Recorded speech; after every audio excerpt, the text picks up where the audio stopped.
देखिए दोस्तों, आज हम बात करने वाले हैं राउट के नियम की। किसी अवाष्पशील विलेय युक्त विलयन का वाष्प दाब उसमें उपस्थित विलायक के मोल प्रभाज के समानुपाती होता है। यानी कि यदि हम एक विलयन लेते हैं, उसमें विलायक के तौर पर जल ले लिया और विलेय हमने ले लिया NaCl। NaCl नमक अवाष्पशील विलेय है जो वाष्पीकृत नहीं होता है।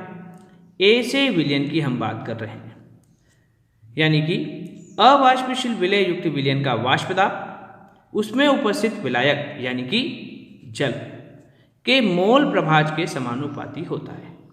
यानी कि इस विलयन का वाष्प दाब केवल विलायक के यानी कि जल के मोल अंश या मोल प्रभाज के समानुपाती होगा। विलयन का वाष्प दाब जिसे हम डिनोट करेंगे PS से, सॉल्यूशन, S मीन सॉल्यूशन, समानुपाती विलयन में विलायक का मोल प्रभाज यानी कि जल का मोल प्रभाज यानी कि XA।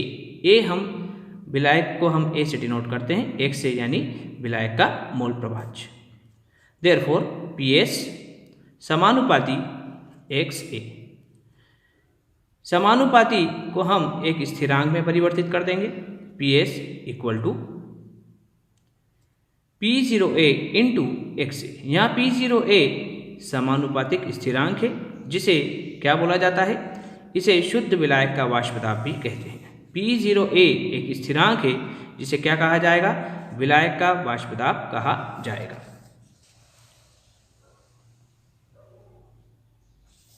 अतः अवाष्पशील विलेय युक्त विलयन का वाष्प दाब शुद्ध विलायक के वाष्प दाब तथा विलायक के मोल प्रभाज के गुणनफल के बराबर होता है।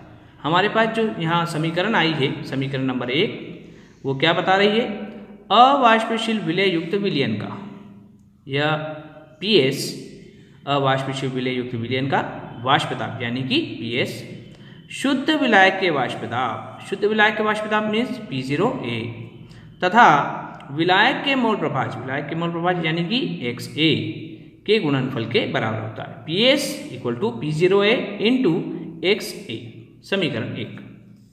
आगे बढ़ते हैं। हम जानते हैं कि किसी विलयन में विलेय तथा विलायक के मोल प्रभाज का योग 1 होता है यानी कि इकाई होता है। किसी विलयन में विलायक का मोल प्रभाज और उसी विलयन में विलेय का मोल प्रभाज, इन दोनों का योगफल क्या आता है, 1 आता है, इकाई आता है। X therefore XA equal to, ये इधर चला जाएगा तो XA equal to 1 minus XB plus XB converted into minus XB। यहाँ पर XA का मान आ गया है। XA का मान क्या है, XA equal to 1 minus XB। यही XA का मान हम समीकरण 1 में पुट कर देंगे। समीकरण 1 क्या थी हमारी, PS equal to P0A into XA। XA का मान जो हमारे पास नीचे आया है उसे हम यहाँ पर पुटअप कर देंगे। तो XA का मान समीकरण 1 में रखने पर तो PS equal to P0A into XA। XA का मान क्या आया है हमारे पास, XA का मान आया 1 माइनस XB, तो XA के स्थान पर 1 minus XB, P0A into 1 minus XB। यहाँ हम मल्टीप्लाई करेंगे P0A into 1 P0A, P0A into XB तो P0A into XB। P0A XB को हम लेफ्ट हैंड साइड ले आएंगे और PS को हम राइट हैंड साइड ले जाएंगे तो नई समीकरण क्या प्राप्त होगी, P0A into XB equal to P0A minus PS। XB विलेय का मोल प्रभाज, P0A नीचे चला जाएगा तो P0A minus PS, P0A minus PS upon P0A। तो हमारे पास नई समीकरण क्या आई, XB equal to P0A minus PS upon P0A। यहाँ P0A minus PS upon P0A equal to XB होगा। उपरोक्त समीकरण राउट के नियम को प्रदर्शित करती है। कैसे, राउट का नियम अनुसार अवाष्पशील विलेय युक्त विलयन के वाष्प दाब में आपेक्षित अवनमन, यह जो समीकरण आई है यह किसको डिनोट करती है, वाष्प दाब में आपेक्षिक अवनमन को। वाष्प दाब में आपेक्षित अवनमन किसके बराबर होता है, विलेय के, B यानी विलेय विलय के मोल प्रभाज के बराबर होता है। अतः यहाँ पर P0A minus PS equal to P0A minus PS equal to वाष्प दाब में अवनमन, यानी कि P0A शुद्ध विलायक का वाष्प दाब, PS विलयन का वाष्प दाब। शुद्ध विलायक का वाष्प दाब सदैव ज़्यादा होता है किससे? विलयन के वाष्प दाब से। ऐसा क्यों होता है?